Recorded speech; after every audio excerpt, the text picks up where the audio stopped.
Oli ku There Is Still Hope channel y'essuubi. Tukulamusako yonna gy'osinziira tulabira bw'ali ku There Is Still Hope. Ali ku There Is Still Hope tukulisha testimony n'emikutu gyaffe emirala. Mukama tukwebaza olw'amakyago olwaleero tukuwa ekitiibwa n'amatendo. Twaniza n'omutukuvu ajja tulungamye okuyita mu Kristo Yesu Omwana wa Katonda wano tusabidde. Amina era amina ddala nange nkwanirizaako mukwano gwange ekumira ku There Is Still Hope okola ky'amanyi nnyini ddala okubanga ate otugoberera mu linnya lya Mukama waffe Yesu Kristo. Amina. Kale akatambika omusomba Wilson Lugembe na nga akukuluma agamba olumu mpulira obujja yesebo neŋŋamba nti Katonda akola ki nga kimulumiriza lwaki akyogedde mbawulira abasumba abalala bagamba mpulira bulungi nnyo nabadde mutiiro adde ku lusozi yesebo adde munaku asatu Mukama nandabikira nanga mwana wange kino na kino na kino na kino mwana wange ebintu ebyo abiwulira nnyo ku social media ala abasumba babyogera naye ye kiki Mukama yamukolaki akamana akabuuzo kakulu talabangako ku Yesu nga bali we bagamba tamulabangako ate n'agamba nentegeka zi worship nights nkola ebivvulu kanisa yinejjudde Mukama simulabangako aliridda wa ndoza adde akuba direct bali abagamba nti yamukyalidde wendo tunuulira byakola nga tebiva mu kifo nalandowooza singa mbadde mumulaba aye naalibadde ku levo ya waggulu nnyo olaba wano wendi kalekaleko simulabangako naye byakoze mbibona byeyogerera namwe mukolaki namwe mubiraba sibalabagwe Yesu yali akulabikiddeko naye kankubuli sigamusumba obbanga lyembaze mu bulokozi bwe nange simulabangako nti bawuubye tolotangako okulota wete buli muntu alota tomulotangako agambye enjawulo y'okulabisibwa n'okumuloota byanjawulo anti babyagera baloota naye boogera nti wuuyo yanzijidde mu buliwo ate oluganda lwetwamwira ng'agamba ate mu kirooto era abazze ati yayagala mu buliwo nti Yesu wuuyo ali mu lwagazaako mugamba bamukisa abakkiriza ebintu bya Yesu ebikutabulira mu Yesu kyamuwa mu kifo ky'okumweraga bamukisa abo abakkiriza tebalabyeko ebintu bya musumba bweyebaza kitegeeza wa mukisa nnyo ye wa mukisa naye mu butuufu kisobokera ddala okubanga Yesu akola nnyo mu bulamu badde nga tumulabye tudde owulira ebigambo bye tudde nawe tukubuza ekibuuzo ekyo oba nawe wemulugunya ayinza okola ebintu byowulira nga bantu booganoga naye oba nina Katonda omulala gwe nakyamirako nga si nze okuba nayo noona kale dakiika emu tukomewo.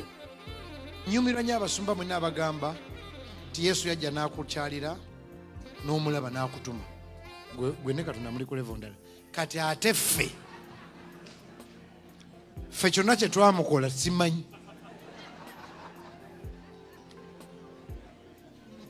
mulaba bino byonna byenkola mu Uganda worship night eno church gye mulabye bino bye mulaba simulabangako wadde mu suuti enjeru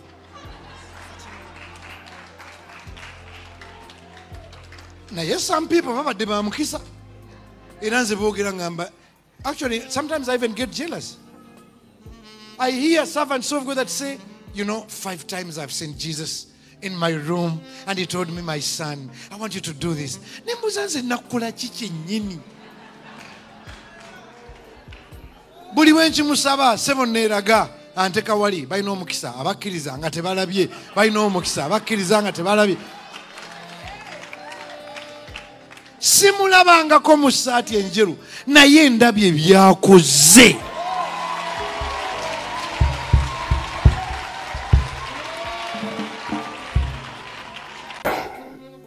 kale ndowooza okwemulugunya kwa Musuba kugamba okwokoza kuwuliriza bulungi okuwulidde agamba naye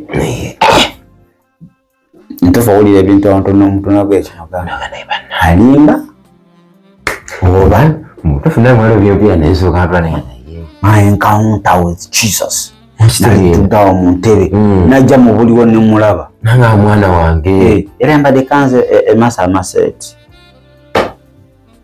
ankwatako mfuta Yesu ono yeetaaga ng'okoze ekyo omulabe mu buliwo amamuli mu mubiri ate Yesu olamulaba mu mubiri wadde ajje mu buliwo naye era olina okuba owaanyisibwa that time mu kaseera ako ngaoli muguli omubiri tosobola mulaba kituufu naye nga tugezezaako okolaki tumuyite naffe ajje tuwe munaye taatoze noonya Yesu aliwa ali muggwe agala mulabeko ali muggwe kituufu bwe kasita weeraba oba olabye bandaba Yesu ekitegeeza bino mbuwuliwuli sikyamaanyi nnyo kati kisinzira level kwekakule kisinzira level kuoli ye statement gyoyogera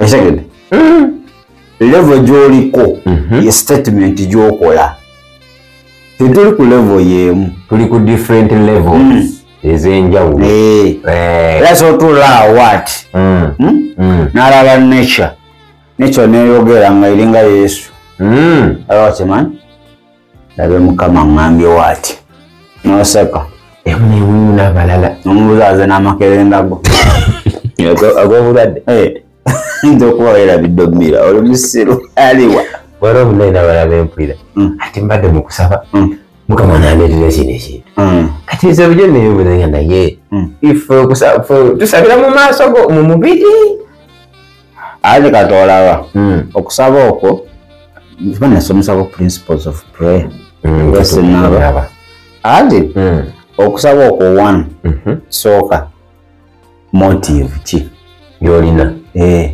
oba why lwaki osaba lwaki oli kusaba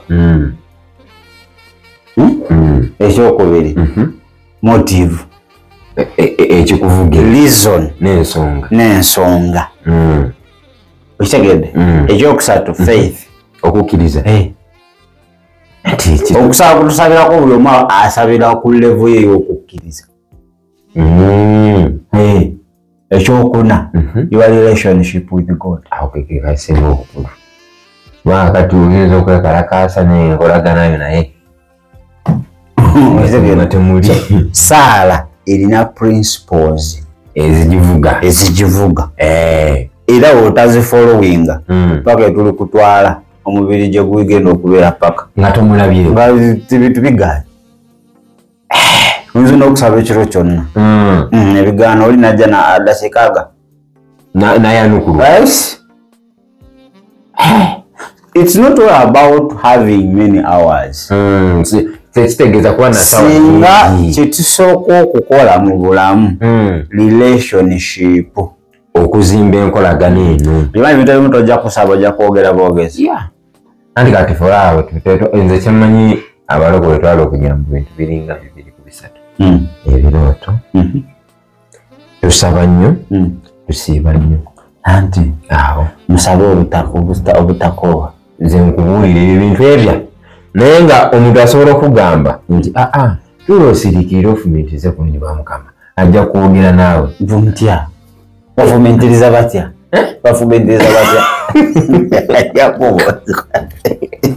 gwe tamanyi kufumitiriza batya zinabigezaako byagaana baba kale kankubuuze wali otuddeko awo nolowooza ku kintu ekikutawaanya mu bulamu bwo nolaba nga kinene nekyongera ddala okutokota nolaba nga kikumizewa actually kati kankubuuze olaba olina ability erowooza ku ebyo kati Katonda tasobola kuyingirako mu muntu ebwadde dakiika 2 n'omulaga naye tanyanukola asirise simutegeera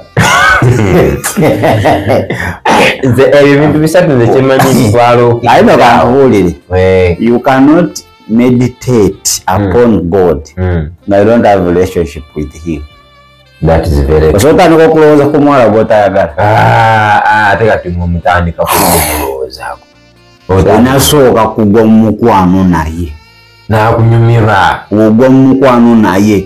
Balaba kuseka obeera okumwenya bumwenya. Ano mugule emiguwo yalayika. Agenda. Azoolize. Nenga. Nino gw'otegeera. Olaba ng'ayitaho. Ndakwa kututunda. Nga azadde akaana. Akakuleetedde. Nga omukote ku mukono. Omutambula. Olabe dda twalinga bato. Inofida mu butonga tukubyako obeera ka-girlfriend ka myaka 11 12 oliwa 13. Ziyatazanyanga taata mama. Yaza kuzanyanga omwana. Era bya mwembivaamu. Oyagala bya taata. Yafunyumiranga nnyo. Taata obeera ne swaga. Ozimba. Era osoza nnyo olina bana basatu babiri. Abaana. Abakazi. Katonda. Ono mukyala muto, oli mukyala mukulu. Ate bona ino bazaalamu abaana. N'olyako, n'ovaawo, n'ogendako ewooli, nga keya gy'olina. Naye omwana mwera olujja. Anti olw'ekibambazi sibyagala naawe. Kati kambuzeeko. Oba wange ebiyungu. Nti leero nembeerako eno. Nakumeka. Leero nembeerako eri. Ate nawe omanyi byakwezanyiikira. Ennaku muzibalira mu ddakiika. Olabirako eno mu katono madde ennaku bbiri. Dakiika nga abiri n'oddukako ewooli. Naye n'obeerayo. Naye twatuulanga awo. Kati natulanga awo. Ne tutandika. Bannaayi nzeera omwami wange wendi mufuna. Nkera ku makya. Nimutako breakfast. Okitegeera. Walinga embamba nzitadde ku buliri. Agenda kwambala. Wamala okunywa akacaayi. Ninga mu mwana gulawo garage. Emmotoka nga mwagiguze dda. Mwaguze dda emmotoka. Nagulawo garage. Bambi ne musibula n'agenda ku mulimu gwe. Nange ne nkwatira eyange. Nenvuga. Nga mulaba. Era mulaba bye mulimu. Ngera mulaba baliko. Kakati kyebayita meditation. Yes. Olusoka okweteeka mu kintu ekyo. Kugenda ekikwambala oba bwambazi. Ekyo. Wali muba muzannya wadde kibeera virtual. Naye endowooza egenda mu reality. Nti ekitaliwo kifuule kubanga weekiri. Kakati n'okumeditating upon God. Olusoka ogwa mu mukwano naye talabika. Naye gwe banga ali awo naye. Nga mwogerezeganya. Gembe kyagabi tibamukisa bakiza nga twakola omulaba physically. Naye buli ogwa mu mukwano naye ojja mulaba ngajja. Buli sawa ojja mulaba. Yaba ne mukama yangambe obajja kuyita omusiru. Kyo kituufu. Kubanga bali tebalina laavu na Katonda. Njagala abo abakola ki? Abanjagala. N'abanyiikira okunoonya. Nange balindaba. Ffe tetunyiikira. Ekitegedde. Ayo Katonda asosola. Ife we tujja ku kyoto ku Lwokubiri tuddamu kulabika ku Sande. Okujja kiri awo. It's fine omuntu asobola okuba ne business edyo. Naye oze kulabi kutuusa mukolo oba oleese mubiri oba oleese omuntu oboze bwenna.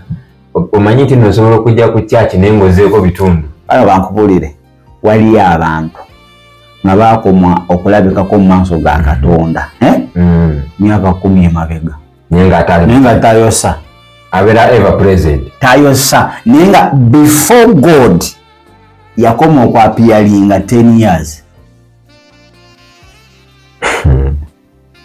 Takwera kusaba ninga atutte muki mubiri asita mulaba utalaba nenga abuze addeyo baliddeyo mabega neyeddira ku WhatsApp ze paka service kuggwa n'afuluma. Kati ekibugembe kyagambye it depends on your level. Kisinzira ku mutendera. Yakwaso bamubuukidde bamwambalidde dda. Naye bannange Kolo bakana tomulabanga ko okola kimu busubu. Yebyo byokola obikola ngani. Lwete kyawandikibwa. Waleseja ndi kakati. Bamugambe nti ojulira biki byotalabangako Kati ogamba otya Kristo gwotalabanga kugota sisinkana ko ndoza mugambo kya Paulo otubira Kristo gwe twakola ti gwe twalaba kumanyira gwe twalabako neda usoma bugembe talina nsobi yawe zisijirabawo ane gambye statement ya bugembe buli omu agenda gitegeera okusinziira ku level ye kwali by the way for Pastor Bugembe's information nange ngoma no line sijja kukuli omulabangabo angu ate wuyaze nze naye byakola mbiraba kubirako omulege akasimu esingenda mukubirako omanyi toliweka olinayo olina endiga eziri nze nkubuulira ate actually nze tokolemu omuli kyemmanyi kiri kimu I know God is existing kati ebyokumulaba oba mulabi oba simulabi si musango kati oyogera kwani gwotategeera ate nakati kankubuuze ekyandikuba akigambye atya bamukisa abakkiriza ate banalabako ani yakyogera mukama waffe Yesu Kristo kati nina musango ki ate kati era ndi mu layini yakyayandiikibwaki tosigala mu butalaba paka siga mutalaba paka kati kankubuulire nze kimanyi kiri kimu obadde okimanyi nti wali abantu amu abalina bakita kuno bakita kuolesebwa oba ekirabo ekyo ekyokubanga balaba gundi bazita visions oba okubikulira oku nga like wabanga ali mu kusaba Katonda asobola omulaga buli kimu newabawo ate ffe nga oli kusaba by faith ate ng'oluŋŋamiziddwa mwoyo wa Katonda nga yakuluŋŋamya kyogamba ffe naffe awo tubulamu terabika kirabika kitya kale wabale tugenda kubanga tusukako wano ekibuuzo tukikulekedde nawe okanya ne Musumba Bugembe oba tokkanya naye nagambye kisinziira level yo mwoli ey'omwoyo ye answer gy'ogenda okuba ng'okola ki okuba nga owa kale tugenda kwetoolamu etudda bamubakidde dda era wali Omusumba yamulumbye dda namugambye sat